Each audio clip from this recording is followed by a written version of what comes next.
Assalamualaikum warahmatullahi wabarakatuh. Perkenalkan, kami dari kelompok 7 akan menampilkan role play, etika bisnis, dan profesi. Sebelumnya, kami akan memperkenalkan anggota dari kelompok 7 terlebih dahulu. Saya, Afifah Nazirah Putri Rai, NIM 18043031, selaku pembaca skenario atau narator. Atskia Selina Asmara, NIM 183030, sebagai Rike Sikumbang.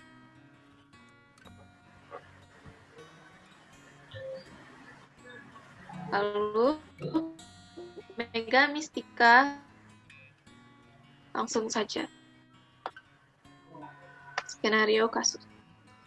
Ana Rahayu merupakan CEO untuk perusahaan PT Pilar Membangun yang bertindak sebagai kontraktor umum pembangunan jalan layang, jembatan, serta gedung. Dia membanggakan dirinya sebagai seorang yang mampu mengelola perusahaan secara baik dan teratur.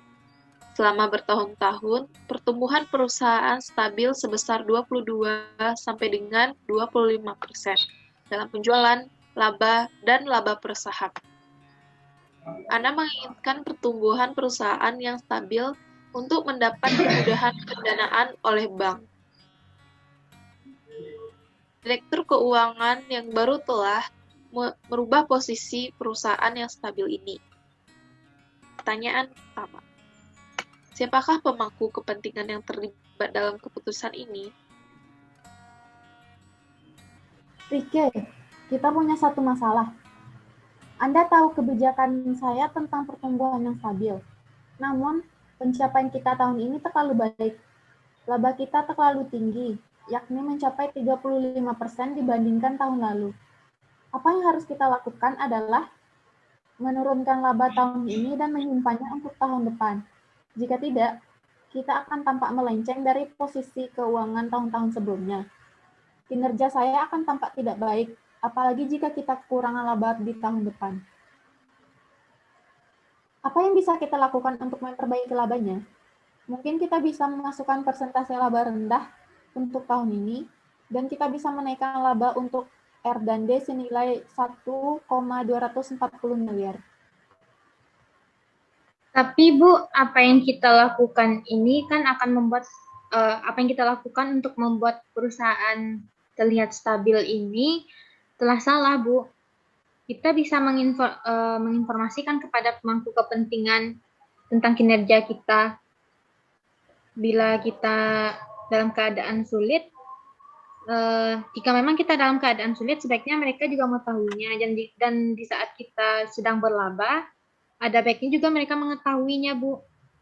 Jangan sampai kita menginformasikan laporan keuangan yang salah yang akan menyesatkan pengambilan keputusan mereka. Sekarang dengarkan saya, Rike. Jangan ganggu saya dengan kata-kata akuntan berkualitasmu itu. Dan saya tidak mau tunduk dengan aturan profesimu. Kamu adalah karyawan, dan saya adalah bos. Jadi lakukan saja. Beritahu saya mengenai angka-angka yang sudah kamu revisi sesegera mungkin. Tapi Bu, keputusan yang saya ambil ini akan merugikan publik nantinya. Seperti investor dan pemerintah juga akan merasa dirugikan sebagai pemangku kepentingan dengan keputusan yang saya ambil ini. Jadi, bagaimana, Bu? Saya tetap dengan pendirian saya. Pokoknya kamu terapkan saja manajemen laba tersebut. Karena ini juga akan untuk citra baik dari perusahaan kita sendiri.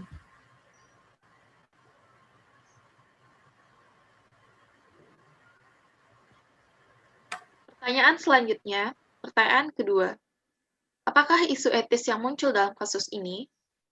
Pertanyaan ketiga, dari kode etik akuntan atau manajemen, kode etik mana yang sedang mengalami dilema? Lalu jelaskan.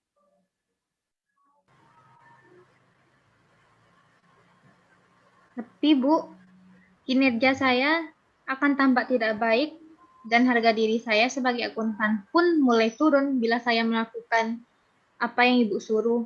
dan saya merasa tidak dihargai lagi sebagai seorang akuntan. Dan isu etis ini sudah banyak beredar di antara akuntan, Bu, dan ini akan membuat saya sebagai seorang akuntan tidak memiliki harga diri lagi. Saya pun juga punya kode etik sebagai seorang CEO yang harus saya patuhi di sini. Akan tetapi, saya melakukan hal ini untuk kepentingan perusahaan juga, agar para investor tidak melepaskan diri dan kepercayaan publik pun tetap tinggi dan terjamin kepada perusahaan kita. Di sini saya merasakan adanya dilema kejujuran dan dilema betapa pentingnya kepercayaan publik kepada saya, karena saya menanggung tanggung jawab dari publik, Bu, dan Ibu pun pasti tahu kita sama-sama punya kode etik dan menjunjung prinsip kejujuran dan kepercayaan publik dan kepentingan publik. Karena prinsip tersebut terdapat pada kode etik akuntan dan manajemen.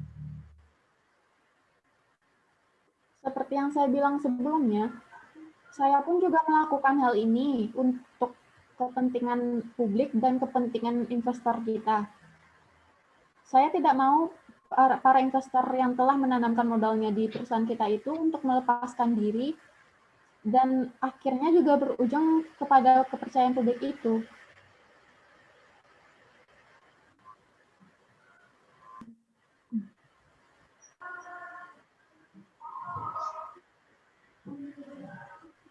Baiklah, pertanyaan selanjutnya. Pertanyaan keempat. Apakah situasi manajemen laba pada kasus ini etis? Mengapa dan mengapa tidak? Pertanyaan ketujuh. Apakah Anda setuju bahwa manajemen laba di perusahaan adalah tindakan etis? Jelaskan pendapat Anda jika setuju atau tidak. Pokoknya kamu terapkan saja manajemen laba ini, karena manajemen laba ini juga untuk perusahaan kita supaya tetap stabil. Ini juga untuk kepentingan perusahaan. Kamu mau tidak saya bayar karena hal ini? Iya, Bu, saya mengerti. Tapi manajemen laba yang saya lakukan ini juga harus sesuai dengan kode etik yang berlaku, Bu, dan ketentuan yang berlaku, karena manajemen laba yang Ibu sarankan kepada saya terlalu berisiko dan kurang sesuai dengan kode etik yang diterapkan. Seperti yang saya bilang sebelumnya, saya juga punya kode etik untuk diterapkan dalam pekerjaan saya. Namun saya harus mengorbankan kode etik itu supaya perusahaan kita tetap stabil.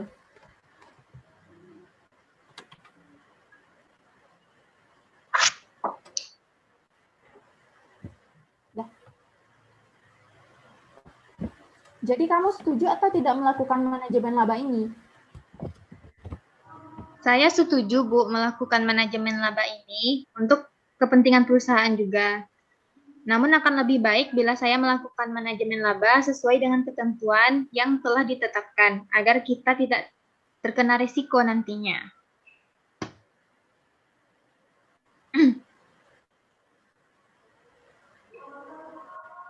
Pertanyaan terakhir, pertanyaan kelima. Bentuk ancaman akuntan apa yang sedang Rike hadapi saat ini? Jelaskan. Pertanyaan keenam. Apakah yang harus Rike lakukan?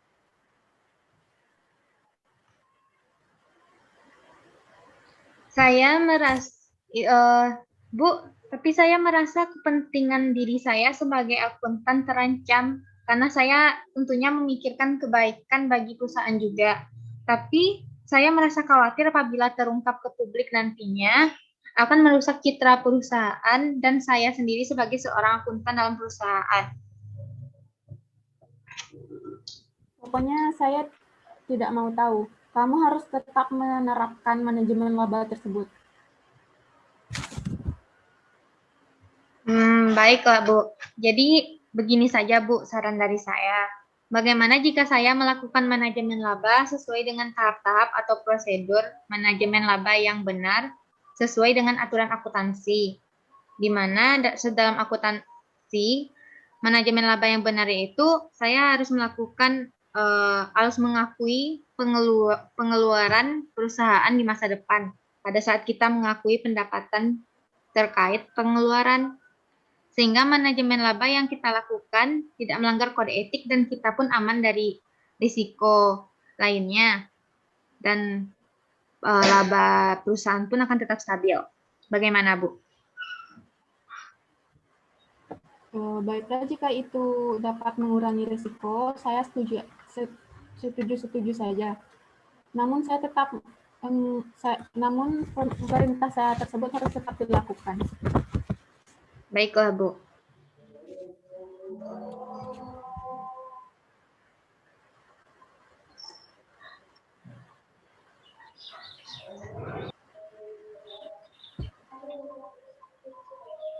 Baiklah, sekian penampilan roleplay dari kelompok 7.